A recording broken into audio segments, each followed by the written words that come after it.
Story time again with Sarah. We have an update on our friend with the plantar fasciitis. And just a little background on her that I didn't give last time. Her and I are the same age, so we've really kind of bonded on this whole like perimenopause journey, and just we have similar things going on. She also is extremely active. I would consider her an athlete. She not only has a very active job, but she also works out and plays some intramural sports. So she, a couple days after I posted that video, she calls my office. I was with patients, so I didn't get to talk to her, but the person that works for me is like, oh my gosh, she says that she plays softball and she's in so much pain. And I'm like, oh, okay.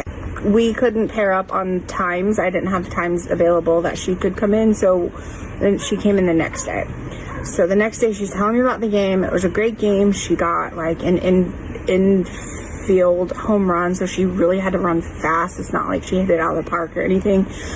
So she had to run fast to get to bases, and it was after that play that she really started not feeling great. So I looked at her and I was like, okay, like, sounds like you had a really great game. I'm sorry that you're in pain. And I'm like, tell me how you warmed up.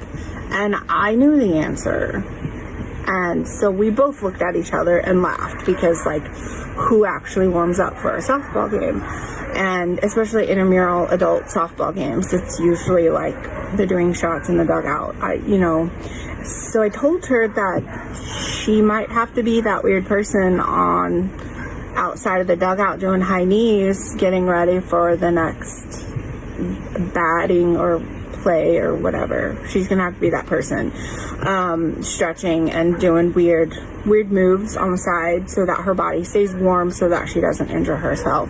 And she understood. She continued doing all the things that we had done, like the stretching, strengthening, all of that stuff. And so she actually had felt better the day that I saw her than she did the day before. But so then we had to talk about the stretching, because we're not young. So then we had a talk about pain thresholds, because I didn't want her to get like kind of discouraged by the fact that she was feeling great. Now she didn't. So I showed her this diagram. So if we have a pain threshold, my very straight line, if that's our pain threshold, if we're above this line, we will have pain. Let's say if we're above this line, we'll have pain. If we're below this line, we have no pain. Okay, so when she originally came and saw me, she was like up here. Okay, so I worked on her and she did some stretching, strengthening exercises, and guess what? She got below that threshold line. And then she started feeling good, and then she went for it. So she went for it, and sorry about all the dogs, I'm outside.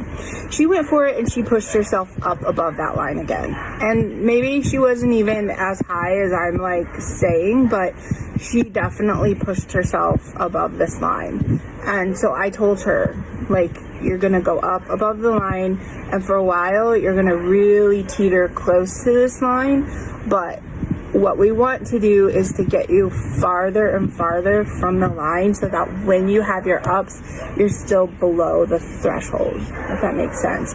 So she says she understood, and so hopefully she's feeling better. We went brave and scheduled out 2 weeks.